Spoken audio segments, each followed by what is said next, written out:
Manav Yem'den merhabalar. Bugün Çanakkale Umurbey beldesine bağlı Meryem Hanım ve Recep Enginoğlu Bey'in koyun çiftliğine, kuzu çiftliğine konuk olduk. Recep abi ve Meryem Hanım yanımda. Yaklaşık 4-5 aydan beri bu sezonu beraber geçiriyoruz. 4 aydan beri, Aralık 2019'dan beri hem kuzuları efsane kuzu besleyimiyle baktık, hem de koyunlara süt yemi gelmiş miydi abi?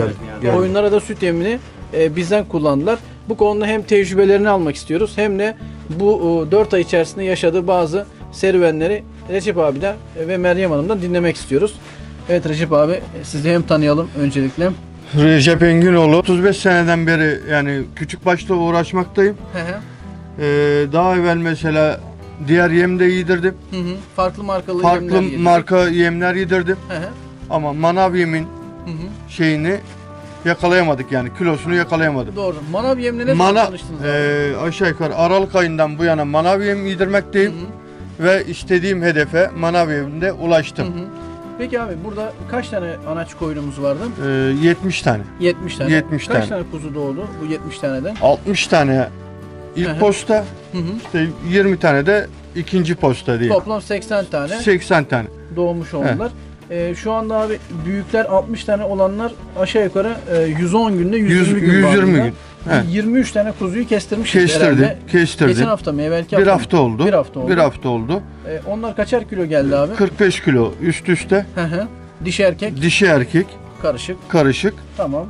Takriben onlar 110 günlük herhalde. 110 günlük. Kıvırcıkla merinos. Merinos melezi. Koç çünkü merinos. Merinos. ağırlıklı. Annelerde kıvırcık var. Kıvırcık. Melez. Peki mesela buraya 138 çuval efsane gelmiş abi. Efsane Evet. kuzu besi yemi. 26 çuval az önce depoda saydık. Depoda var. Yem saydık. Onları düştükten sonra 112 112. çuval yedirilmiş sayılıyor. Otomatik olukluların içerisine baktık. Pek bir şey kalmamış.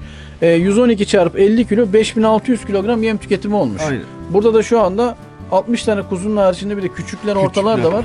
70-75 tane kuzu. Şimdi 93 kilogram yapıyor 60'a böldüğümüz zaman. Lakin bir küçük ve orta gruplar da 13 kilogram yem yediğini hesaba katarsak 80-85 kilogram ortalama yem tüketmiş tüketimi. bu hayvanlar. 110 gün içerisinde, 110 gün ve içerisinde. 50 kilo canlı ağırlık herhalde. Aynen. Bunun tartımını da şu tam gözümün önünde olan Tabii. teraziyle yapıyorsunuz. Teraziyle ve ben buna güvenmediğim için aynen bir tane hayvan götürdüm. Aynı burada ne geldiyse bu tartıda, götürdüğüm tartıda da aynı gramına geldi. Teyit etmiş oldunuz Aynen, yani. aynen. Doğrudur.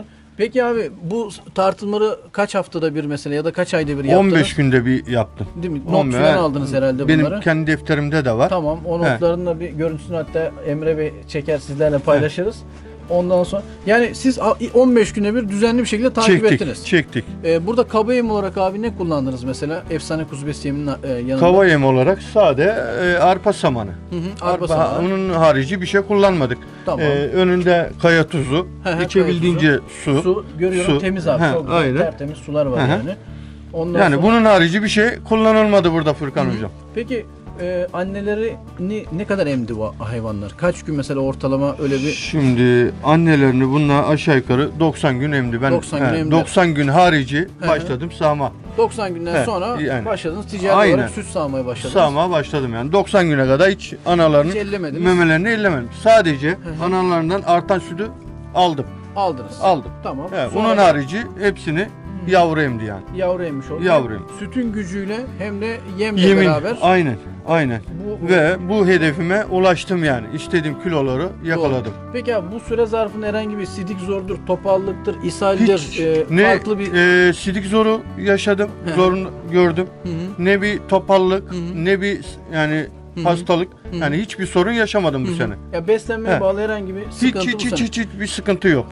Recep abi, biz Aralık 2019'da sizinle tanıştık. Bu sezon beraber kuzulara baktık.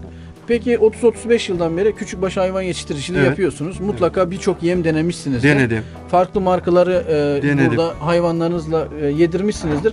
Önceki yıllarda bizimle tanışmadan önce bir başınızdan geçen bir hadise oldu mu? Kuzu yemlerine ilişkin. Sizinle tanışmadan evvel geçen sene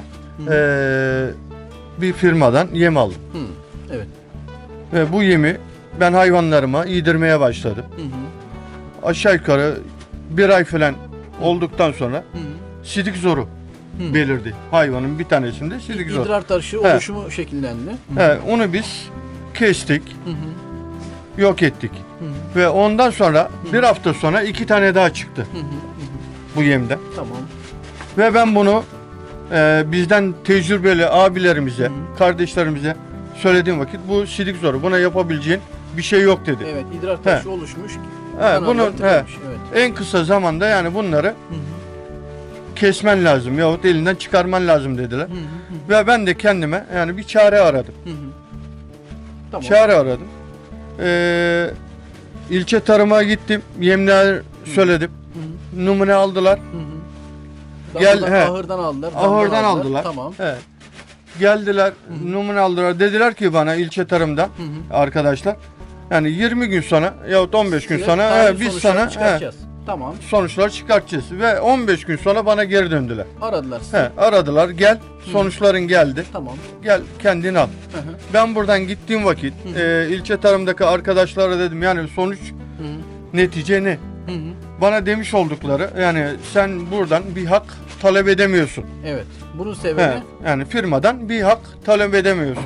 Bunun sebebi yani devletimiz bir nokta aşağıya bir nokta yukarı etiket değerlerindeki beyana göre analiz sonuçlarındaki sapmayı kabul ediyor. Kabul ediyor. Yasal hak olarak mesela üreticiye herhangi bir hak tanınmamış oluyor. Yani zarar çekilsin yani. Orada ölüm şekillensin. Yani sıkıntı yaşadım. Doğru. Ve 15 tane hayvanım benim telef oldu. Kaç kuzuda abi 15 tane? 50 hayvanda 50 tane. Yani 15 tane. Sürünün 1/3'ü yani yani bu yüzden yani o firmadan canım yandı. Doğrudur. Canım yandı.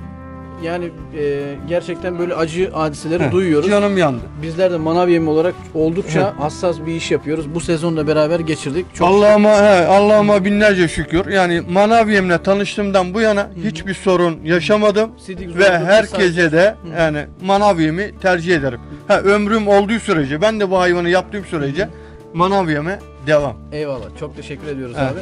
Ben teşekkür ederim. Abla siz de eşinizle Recep Bey'e destek oluyorsunuz. Oluyorum. Arada sırada da olsa oluyorum.